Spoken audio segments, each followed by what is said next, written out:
Hello प्यारे बच्चों, एक बार फिर से बेंजीन 16 में आप लोगों का हार्दिक अभिनंदन है। तो प्यारे विद्यार्थियों, हमने आप लोगों के लिए पिछली क्लास में कराया था क्या द्विक लवण। इस क्लास में कराएंगे आप लोगों के लिए जटिल लवण। जटिल लवण पूछा जा सकता है, उसमें थोड़ी सी आशंका है। मैंने बोला नहीं था कि द्विक लवण नहीं पूछा जाएगा, बस चैप्टर के अनुसार पढ़ा रहा हूँ तो पढ़ा रहा हूँ, बस कोई दिक्कत नहीं है। ठीक है, मैं जो आएगा जो इम्पोर्टेंट है उसके लिए मैं कह देता हूँ कि ये वेरी वेरी इंपॉर्टेंट है। अब मैं पढ़ाने जा रहा हूँ आप लोगों के लिए जटिल लवण। जटिल लवण के लिए पहले ही बोल रहा हूँ कि पूछा जा सकता है, मतलब 40% या 30% पूछा जा सकता है, 70% बिल्कुल नहीं, क्योंकि अब पैटर्न चेंज हो गया है। पर फिर भी आप लोगों के लिए जटिल लवण समझना पड़ेगा, क्योंकि जटिल लवण में बहुत सारी चीज़ छुपी हुई हैं।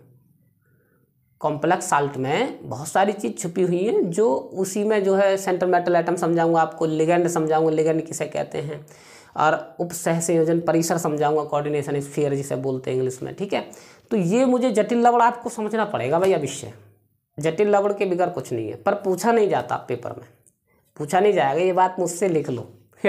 ठीक है, तो हेडिंग डालिएगा क्या, जटिल लवण। ठीक है, तो प्यारे विद्यार्थी हेडिंग डालेंगे जटिल लवण। ठीक है साहब, हेडिंग में रहेगा जी हमारा टॉपिक है जटिल लवण। जटिल लवण इंग्लिश में क्या बोलेंगे, कॉम्प्लेक्स साल्ट। कॉम्प्लेक्स साल्ट बात आई समझ में, समझे या नहीं समझे? तो प्यारे बच्चों, कॉम्प्लेक्स साल्ट किसे कहते हैं देखिएगा, जब दो सरल लवण या उदासीन अणु संयोग करके केवल एक यौगिक का निर्माण करते हैं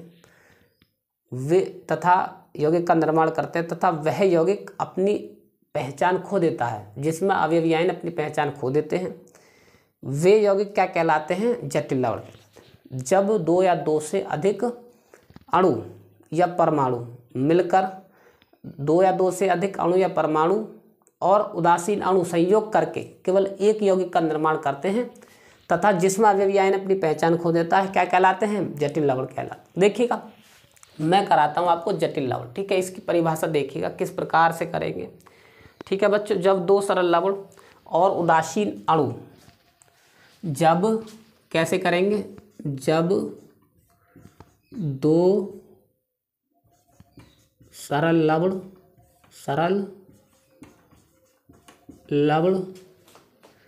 या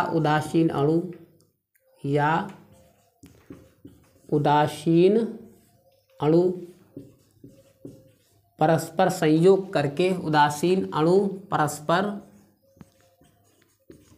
परस्पर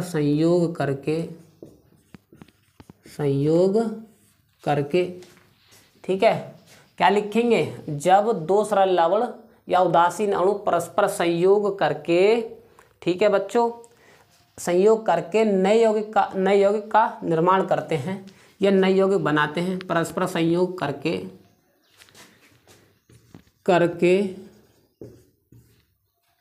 नए यौगिक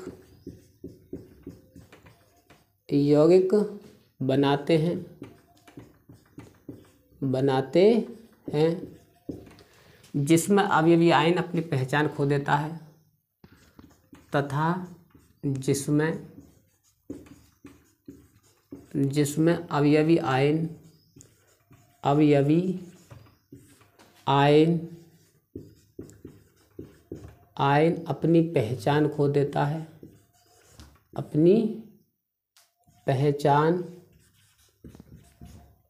अपनी पहचान खो देता है, अपनी पहचान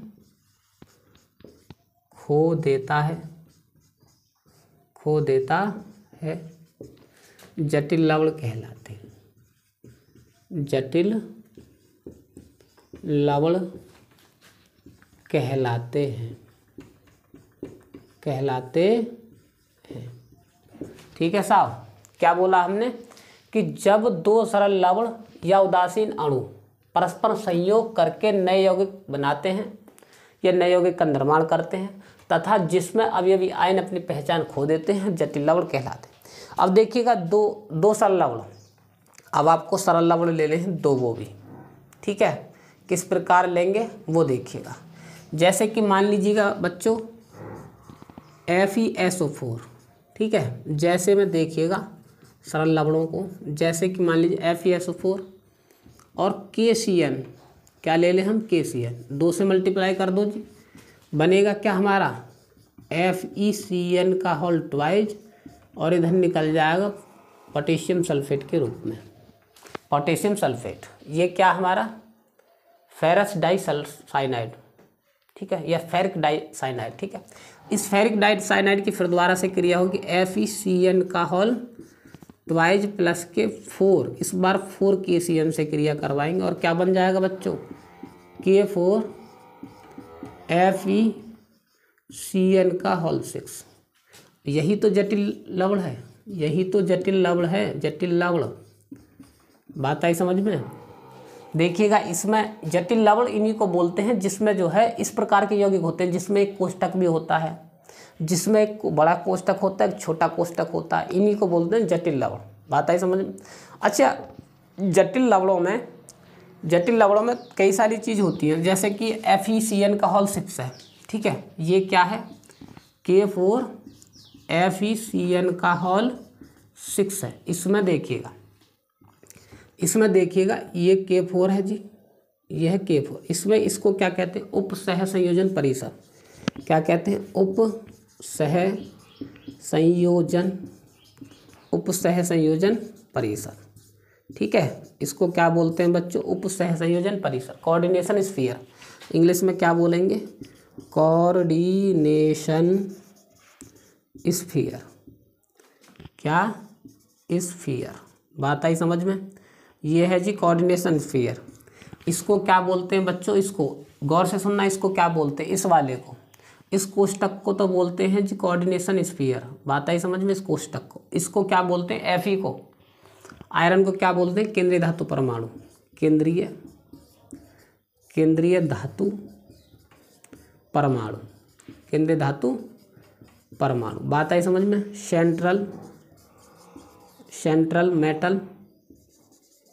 सेंट्रल मेटल एटम, समझे जी। शॉर्ट में बोल देते हैं C से सेंट्रल, M से मेटल और A से एटम, CMA। शॉर्ट में बोल देते हैं इसको CMA। अच्छा, ये जो दिख रहे हैं 6 CN जो है बच्चों, यही बोले जाते हैं क्या, लिगैंड को हम पूरा टॉपिक पढ़ाएंगे आप लोगों के लिए। ये बोले जाते हैं लिगैंड साहब, ये ही है क्या, लिगैंड, ठीक है। ये बोला जाता आयन, K4 की बात करते हैं आयन है। तो इसमें जो जटिल लवण में आपको ये याद करना ही पड़ेगा, समझे या नहीं समझे, कि जटिल लवण में क्या होता है, ये कोष्टक जो होता है, बड़ा कोष्टक, इसको बोलते हैं क्या हम, उप सह संयोजन परिसर। बात आई समझ में, समझे बच्चों।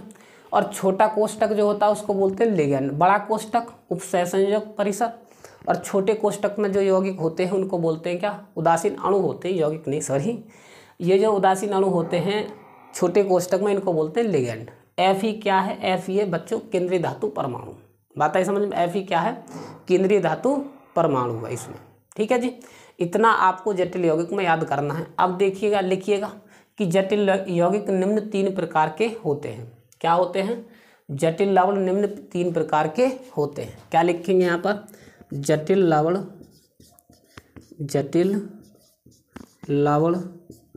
निम्न 3 प्रकार के होते हैं, निम्न 3 प्रकार के होते हैं, 3 प्रकार के होते हैं। बात आई समझ में जी। 3 प्रकार के होते हैं। नंबर 1 देखिएगा, नंबर 1 क्या लिखेंगे बच्चों, धन जटिल लवण। क्या लिखेंगे, धन जटिल लवण, धन जटिल लवण, ठीक है। नंबर 2 क्या लिखेंगे बच्चों, ऋण जटिल लवण। क्या, ऋण जटिल लवण। बात आई समझ में। नंबर 3 क्या लिखेंगे, उदासीन जटिल लवण, बात आई समझ में। यानी ये पॉजिटिव कॉम्प्लेक्स साल्ट, क्या है, पॉजिटिव कॉम्प्लेक्स साल्ट, ठीक है। ये क्या है बच्चों, नेगेटिव, क्या है ये, नेगेटिव कॉम्प्लेक्स साल्ट, ठीक है। ये क्या है बच्चों, न्यूट्रल कॉम्प्लेक्स साल्ट, बात आई समझ में, यहाँ पे लिख लेना क्या, साल्ट, ये न्यूट्रल कॉम्प्लेक्स साल्ट है, बात है समझ में। और नंबर 1 हेडिंग डाल लीजिएगा आप लोग, क्या, धन जटिल लवण, क्या डालेंगे, धन जटिल लवण। हम इतने इसको रब कर देते हैं, ठीक है, गौर से देख लीजिएगा, धन जटिल लवण, ऋण जटिल लवण, उदासीन जटिल लवण, ठीक है, ये 3 प्रकार के होते हैं जटिल लवण। अब देखिएगा तो नंबर 1 डालेंगे क्या, धन जटिल लवण, ठीक है बच्चों, नंबर 1 डालेंगे धन जटिल लवण।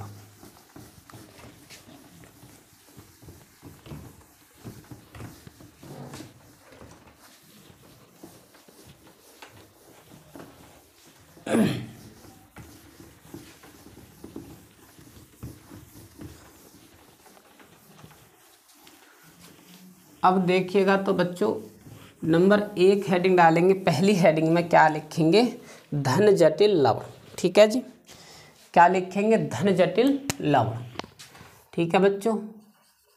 नंबर 1 धन जटिल लवण, ठीक है। अब हेडिंग में क्या है, धन जटिल।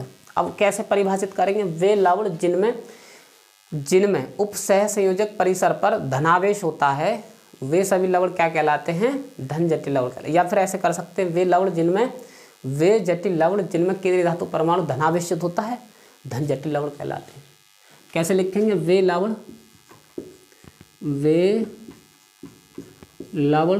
या वे जटिल लवण, लवण नहीं लिखेंगे, वे जटिल लवण लिखेंगे, जटिल लवण तो अवश्य लिखेंगे, वे जटिल लवण जिनमें उपसह संयोजन परिसर पर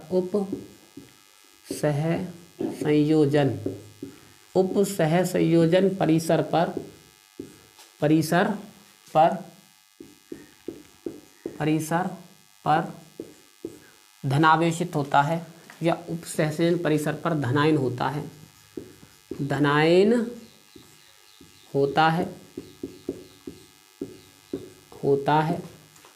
धन जटिल लवण कहलाते हैं, धन जटिल लवण कहलाता है। बात आई समझ में। या फिर इस प्रकार कर सकते हैं, कैसे कर सकते हैं, वह जटिल लवण जिसमें केंद्रीय धातु परमाणु पर धनावेशित होता है, वह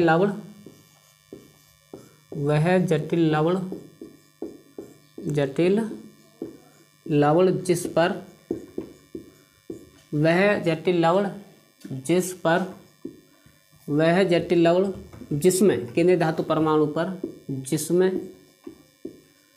जिसमें केंद्रीय धातु परमाणु पर केंद्रीय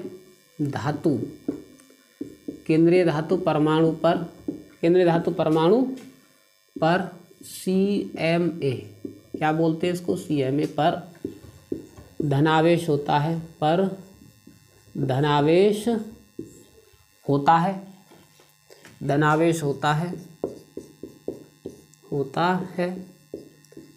वे जटिल लवण कहलाते हैं, वे धन जटिल लवण कहलाते हैं। क्या बच्चों, क्या लिखेंगे, धन जटिल लवण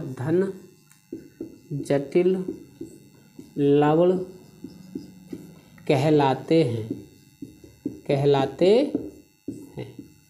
बात आई समझ। एक बात याद रख लेना, डिजिटल बोर्ड से तो कोई भी पढ़ा सकता है, डिजिटल बोर्ड से तो पढ़ाना आसान है, इस बोर्ड पे पढ़ाना हार्ड है।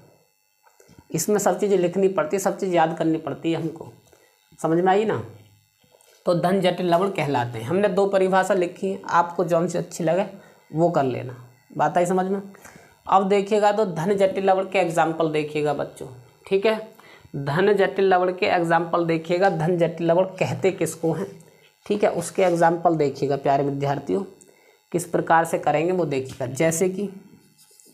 जैसे में देखिएगा, जैसे FCuNH3 का होल 4 और SO4, पहला तो ये हो गया, कॉमा लगाओ, ठीक है। दूसरा अगर करना है आपको तो दूसरा कौन सा लिखेंगे, इसको लिख दो जी, ये भी आसान है, AgNH3 का होल 2 Cl2। अब ये धन कैसे हैं, सवाल ये उत्पन्न होता है। देखिए इसको हम तोड़ेंगे, जब इसको CuNH3 का होल 4 और ये क्या आ जाएगा SO4। जब हम इसको तोड़ेंगे बच्चों तो देखिएगा, CuNH3 का होल 4 और 2 प्लस और SO4 2 माइनस। अब देखिएगा इस पर उप सह संयोजन परिसर पर, हमने क्या बोला, उप सह संयोजन परिसर पर धनायन होता है। देखो धनायन है ना, 2 प्लस के आवेश आगे तोड़ने पर, इसीलिए धनावेशित है, इसीलिए धन जटिल यौगिक है। इसको भी तोड़ेंगे तो देखिएगा ये भी इसी प्रकार बनाएगा, AgNH3 का होल 2, ठीक है बच्चों, और Cl2। अगर आप इसको तोड़ेंगे तो क्या हो जाएगा, Ag और NH3 का होल 2, ये 2 प्लस और ये Cl2 माइनस, ये हो गया। क्या हो गया ये भी देखिएगा, सेंट्रल यानी कि उप सह संयोजन परिसर पर धनावेशित आ रहा। हमने क्या बोला है कि केंद्रीय धातु परमाणु धनावेशित होता है, धनावेश केंद्रीय धातु परमाणु पर धनावेश होता है। देखिएगा केंद्रीय धातु परमाणु ये रहा, मैंने बताया था आप लोगों के लिए, इसको केंद्रीय धातु परमाणु बोलते हैं Ag पर क्या देखो पॉजिटिव आवेश है।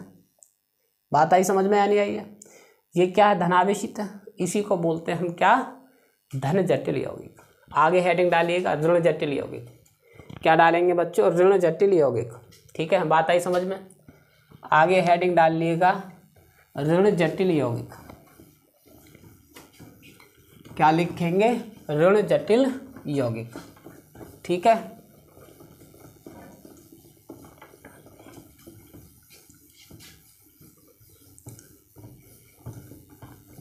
तो ऋण जटिल यौगिक में कैसे लिखेंगे जी, सेम यहीं पर करप्शन कर दो, वे जटिल लवण जिनमें उप सह संयोजन परिसर पर ऋणायन होता है। लो जी, ये हो गया बच्चों, क्या ऋणायन होता है, ये हो गया।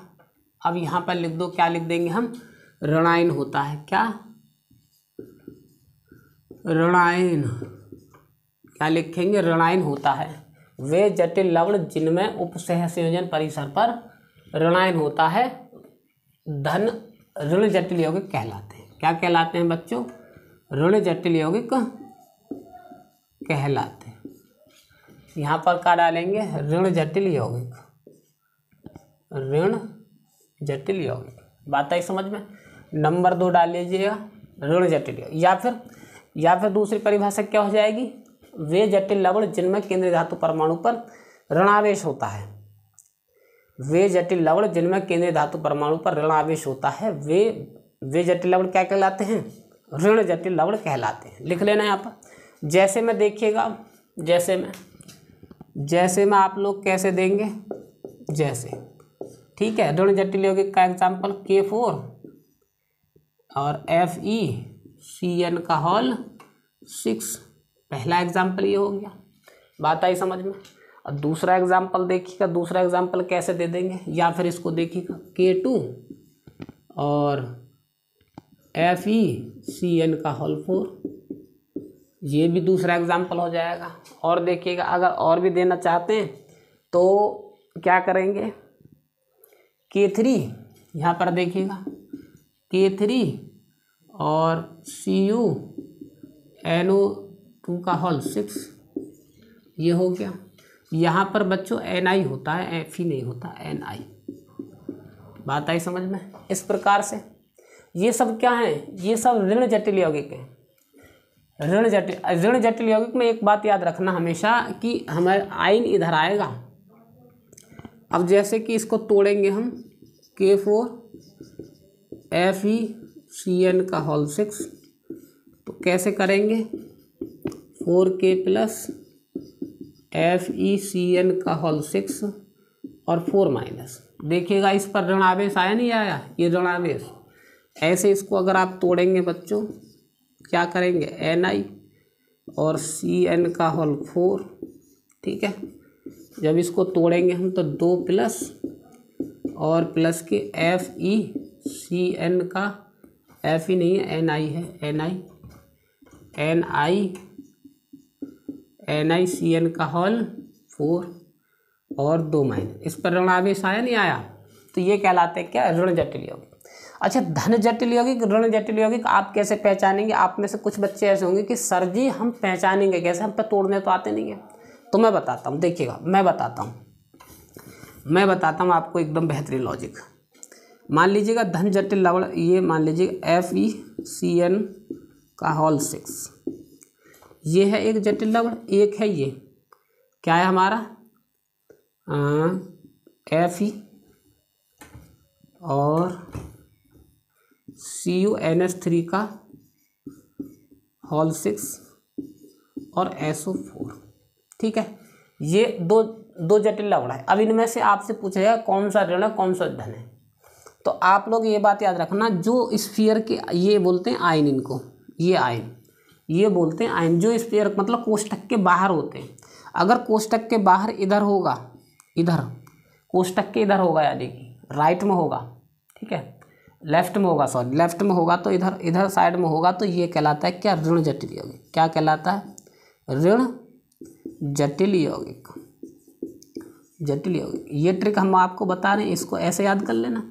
और जो स्फीयर के इधर होगा, मतलब कोष्टक के इधर होगा, तो वो कहलाएगा क्या, धन जटिल यौगिक। धन जटिल यौगिक। हम उनके लिए ये ट्रिक बता रहे हैं जिन पर तोड़ने नहीं आते हैं। जिन बच्चों पर तोड़ने नहीं आते तो वो इस प्रकार पहचान कर सकते हैं कि जो कोष्टक के इधर आयन होंगे, ये कोष्टक के बाहर इधर होगा जो भी, तो वो कहलाएगा ऋण जटिल यौगिक। बड़े कोष्टक के बाहर इधर होगा जो भी, वो कहलाएगा धन जटिल यौगिक। क्या कहलाएगा बच्चों, धन जटिल यौगिक। क्या, धन जटिल यौगिक। बात है समझ में। नंबर 3 डाल लीजिएगा, ऋण जटिल यौगिक। नंबर 3 पढ़ेंगे बच्चों क्या, ऋण जटिल यौगिक, ठीक है जी। तीसरा है ऋण जटिल यौगिक, ठीक है बच्चों।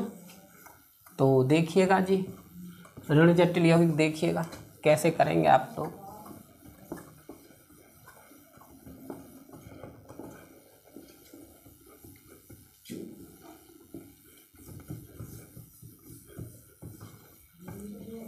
ऋण नहीं, ऋण तो पढ़ा दिया हमने, उदासीन जटिल यौगिक, सॉरी। तीसरा क्या बताएंगे हम आपको, उदासीन जटिल यौगिक, ठीक है। नंबर 3 डालेंगे उदासीन जटिल यौगिक। उदासीन जटिल यौगिक, न्यूट्रल कॉम्प्लेक्स साल्ट, ठीक है। न्यूट्रल कॉम्प्लेक्स साल्ट, वे जटिल यौगिक जो जिन पर कोई आवेश नहीं होता, या फिर वे जटिल यौगिक जो आयनित नहीं होते हैं। वे जटिल यौगिक जो किसी विलयन में आयनित नहीं होते। आयनित का मतलब जाने, टूटते नहीं हैं, ठीक है। वे जटिल यौगिक जो टूटकर, वे जटिल यौगिक, वे जटिल यौगिक जो टूटकर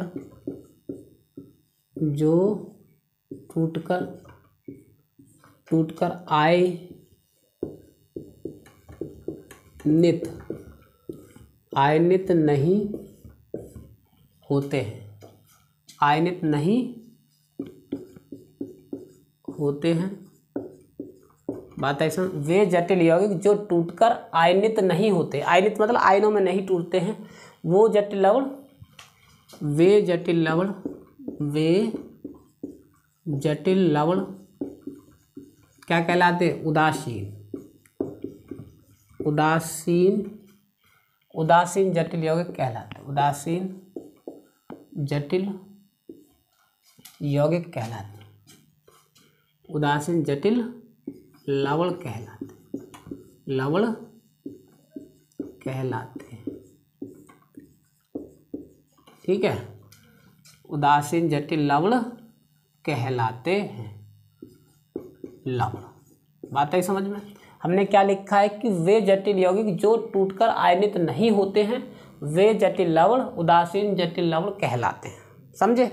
अब देखिएगा कैसे, जैसे में देखिएगा बच्चों, जैसे कि मान लीजिएगा NiCO का होल 4, NiCO का होल 4, ये एक प्रकार का क्या है जी, उदासीन जटिल लवण है। क्या है बच्चों, उदासीन जटिल लवण है। ठीक है, आप इसको देख लीजिएगा। दूसरा देख लीजिएगा PT और NO3 NO2 का होल थ्राइज और Cl3, ये भी उदासीन जटिल लवण।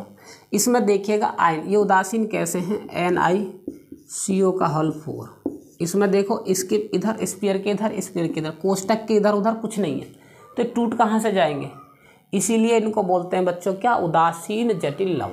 क्या बोलते हैं, वे जटिल लवण जिनको तोड़ा नहीं जा सकता वे उदासीन जटिल लवण कहलाते हैं। वे लवण जिन पर कोई आवेश नहीं होता है, धनावेश या ऋणावेश नहीं होता है, वे लवण क्या कहलाते हैं, उदासीन लवण कहलाते हैं। तो प्यारे बच्चों इस क्लास में इतने काफ़ी है, हमने पढ़ा है आप लोगों के लिए लवण, और मैं उम्मीद करता हूँ कि आप लोगों की समझ में आए होंगे लवण। और मैं अपने चैनल को सब्सक्राइब करने के लिए नहीं बोल रहा हूँ, बिल्कुल भी बोलना भी नहीं चाहिए मुझे। अगर आपको वीडियो अच्छी लगती है, क्लास हमारी अच्छी लगती है, चैनल हमारा अच्छा लगता है, तो अगर आपके लिए हेल्पफुल है तो ही आप सब्सक्राइब करना, अन्यथा बिल्कुल मत करना। बात है समझ में। लेकिन मैं आपके लिए यह बता देता हूँ, सब्सक्राइब करो मत करो, लेकिन चैनल मेरा निश्चित तौर से जो 10th और 12th वाले बच्चे हैं, यूपी बोर्ड वाले बच्चे, उनके लिए एकदम अमृत सिद्ध होगा। अब आप सब्सक्राइब करो मत करो ये आप पर डिपेंड करता है। बात है समझ में। तो प्यारे बच्चों मिलते हैं अगली क्लास में, तब तक के लिए धन्यवाद।